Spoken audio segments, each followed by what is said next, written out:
మీ ఎలాంటి వ్యాపార ప్రకటనలకైనా వెంటనే మా ఛానల్ సంప్రదించండి. నమో పిత్రే జన్మదాత్రే సర్వదేవమయాయ చ సుఖదాయ ప్రసన్నాయ సుప్రీతాయ మహాత్మనే. మాతృదేవో భవ పితృదేవో భవ. ఇప్పుడు మనము డిసెంబర్ నెల 2025 సంవత్సరం మేషరాశి వారికి గోచార ఫలితాలు ఏ విధంగా ఉన్నాయో సశాస్త్రీయమైన పద్ధతిలో తెలుసుకునే ప్రయత్నం చేద్దాము.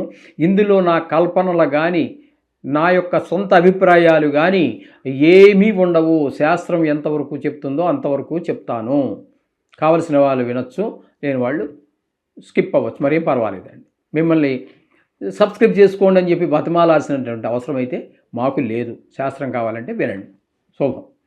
ఇప్పుడు మేషరాశి వారికి చెప్పాలి అన్నట్టయితే గురువు యొక్క సంచారము చతుర్థ స్థానంలో 6వ తారీఖు వరకు అతిచారంతో సంచరిస్తూ ఉన్నాడు. చతుర్థ స్థానంలో 6వ తారీఖు వరకు అంటే 6 రోజులు మాత్రమే సంచరిస్తూ ఉన్నారు చతుర్థ స్థానంలో. తదుపరి అతిచారం వీడి తను ఉండవలసినటువంటి మిథున స్థానంలోనికి, మిథున రాశిలోనికి ప్రవేశించి మిగతా నెలంతా కూడా అంటే 25 రోజుల పాటు మిథునంలో సంచారం చేస్తూ ఉన్నారు. ఇక్కడ మనం చెప్పుకోవాల్సింది ఏంటంటే గురువు యొక్క సంచారము చతుర్థ స్థానంలో ఉన్నటువంటి 6 రోజుల్లో కానీ, తృతీయ స్థానంలో సంచరించేటటువంటి 25 రోజుల్లో కానీ మీకు యోగకారకుడు కాదు. మేషరాశి వారికి 4వ స్థానంలో ఉన్నప్పుడు తల్లిగారి యొక్క ఆరోగ్య విషయంలోనూ, విద్య విషయంలోనూ, గృహ విషయంలోనూ, భూమికి సంబంధించిన విషయాలలోనూ, వాహనాలకు సంబంధించినటువంటి విషయాల్లోనూ, స్వభావానికి సంబంధించినటువంటి విషయాలలోనూ ఇబ్బందికరమైన పరిస్థితులు కల్పిస్తాడు మనకి 4వ స్థానంలో. తదుపరి 25 రోజుల పాటు మళ్ళీ తృతీయంలోకి వచ్చిన తర్వాత మీ ఇంట్లో వాళ్ళు కానీ, మీ ఉద్యోగం చేసేటటువంటి స్థానంలో మీ స్థాయి వారు, పై స్థాయి వారు, కింద స్థాయి వారు కానీ, అలాగే మీ సొంత వ్యాపారం అయినా సరే, లేకపోతే జాయింట్తో ఎవరితో వ్యాపారం చేస్తున్నా, అలాగే ఎవ్వరు కానీ మీకు సహాయ సహకారాలు మనస వాచ కర్మణ ఏ విధమైనటువంటి సహాయ సహకారాలు ఉండవు. తద్వారా ఏమనిపిస్తుంది అంటే నాకు ఎవరూ లేరు అనేటువంటి భావన కలుగుతుంది. తద్వారా మన పురోగతి ఆటంకం ఏర్పడుతూ ఉంటుంది. ఈ విధమైన ఫలితాలన్నీ కూడా మొత్తం మీద మీకు గురువు ఇక్కడ ఏ విధంగానూ మీకు ఉపయోగకారి కాదు అనేటువంటి విషయాన్ని గుర్తుంచుకోండి. ఇకపోతే 5వ స్థానంలో కేతు యొక్క సంచారం జరుగుతోందండి. కేతు యొక్క సంచారము 5వ స్థానంలో కనుక తీసుకున్నట్టయితే ఆయన ఏమాత్రము యోగకారకుడు కాదు. తన ముఖ్యంగా సంతానం విషయంలో కొన్ని ఇబ్బందులు కలిగిస్తూ ఉంటాడు. ఏంటంటే చదువులో వెనకబడటము, ఆటల్లో శ్రద్ధ చూపటము, తద్వారా గాయాలు చేసుకోవటము, ఇట్లాంటివి ఏమైనా జరిగేటటువంటి అవకాశం ఉంటుంది. ఒకవేళ మీరే విద్యార్థి అయి ఉంటే కూడా మీకు విద్యలో కొంచెం ఆటంకాలు ఏర్పడేటటువంటి అవకాశం ఏర్పడుతూ ఉంటుంది. కొంచెం చెడు స్నేహాలు చేసేటువంటి అవకాశము, అలాగే గాయాలయ్యే అవకాశం ఆటల ద్వారా, ఇటువంటివన్నీ ఏర్పడుతూ ఉంటాయి. ఈ విధమైన ఫలితాలన్నీ కేతు ఇస్తూ ఉన్నాడు. ఇంకా 7వ స్థానం బుధుని యొక్క సంచారం తీసుకున్నట్టయితే ఈ మేషరాశి వారికి 7, 8, 9 3 రాసుల్లో సంచారం చేస్తూ ఉన్నారు. ఈ 7వ స్థానంలో 6 రోజుల పాటు సంచారం చేస్తూ ఉన్నాడు.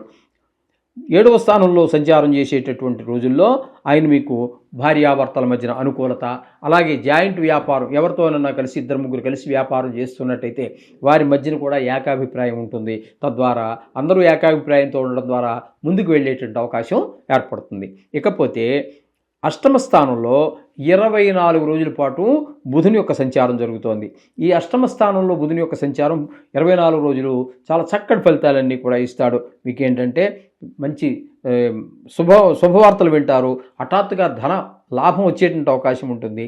ఇప్పటి వరకు మీకు శత్రువుగా మెలిగినటువంటి వారు ఎవరైనా ఉన్నట్టయితే వాళ్ళు కూడా మిత్రులుగా మారేటువంటి అవకాశం ఉన్నది. అలాగే కొన్ని చోట్ల మీకు మంచి పేరు ప్రతిష్టలు వచ్చేటువంటి అవకాశం కూడా 8వ స్థానంలో బుధుని యొక్క సంచారం సూచిస్తోంది. అలాగే భాగ్యస్థానంలో ఒకే ఒక్కరోజు, నెలలో ఒక్కరోజు గురించి పెద్ద పట్టించుకోక్కర్లేదు, కానీ పట్టించుకోవాలి. అంత ఈజీగా తీసేయవలసినటువంటి విషయం కాదు. అదేంటంటే డిసెంబర్ నెల ఆఖరి రోజు అనమాట అండి. ఆ రోజు ఆ ఒక్కరోజున అది భాగ్యస్థానం అవుతోంది. భాగ్యస్థానంలో ఒక్కరోజు మాత్రం అనుకూలమైన ఫలితాలు అయితే ఇవ్వడు. ఏంటంటే ఏ గుడికి వెళ్ళాలన్నా వెళ్ళలేరు. నలుగురు మిత్రుని, దేవుని గుడికో, లేకపోతే మీరు ఏదో 1 గంట సేపు మీకు ఏదో అనుష్ఠానం ఉండి దేవుడి గురించి ఏదైనా చేసుకోవాలనుకున్నా, వెళ్ళలేనటువంటి పరిస్థితులన్నీ ఏర్పడుతుంటాయి ఆ ఒక్కరోజు.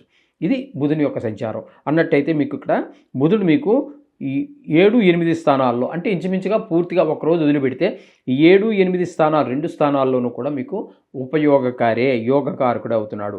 ఇక రవి యొక్క సంచారం తీసుకున్నట్టయితే అష్టమ స్థానంలో ఒక 16 రోజులు, భాగ్యస్థానంలో 15 రోజులు సంచారం చేస్తున్నారు.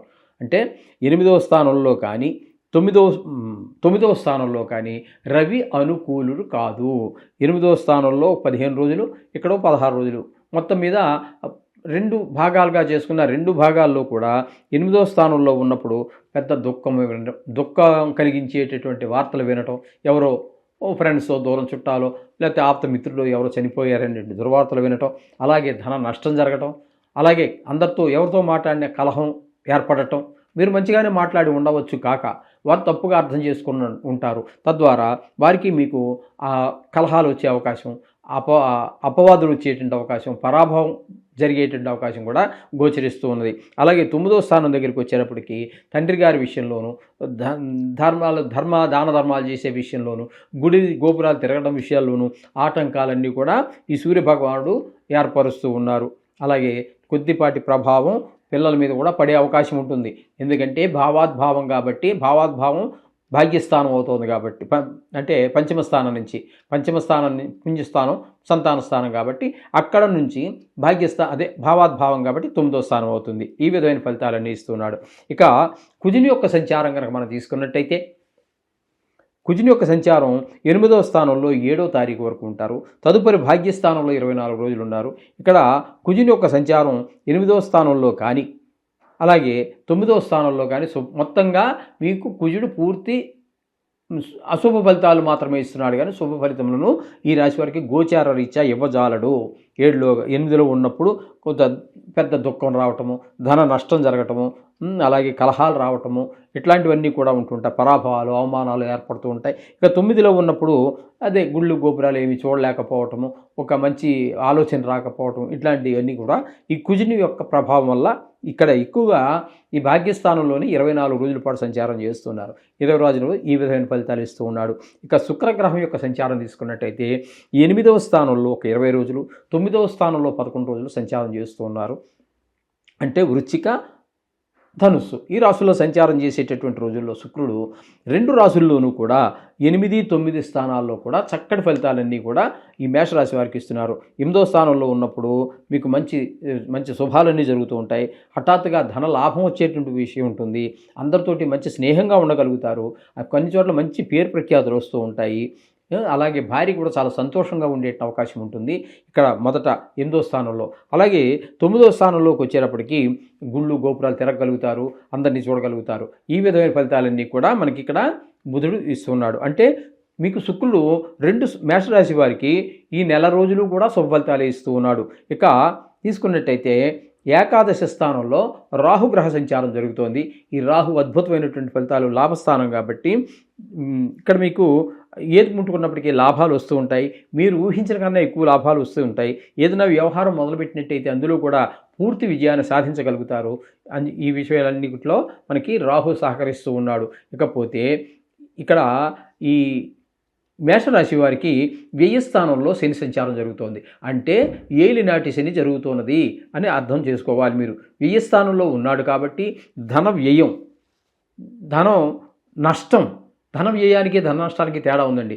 ధన వ్యయం అంటే మీరు ఖర్చు పెట్టుకున్నారు, ధన నష్టం అంటే పరస పోగొట్టుకోవటమో, ఎవరో మనకు టోకరా ఇచ్చి మనని మొత్తం మీద డబ్బులు కాజేయటం లాంటివన్నీ జరిగే అవకాశం మనకు కనిపిస్తూ ఉంటుంది.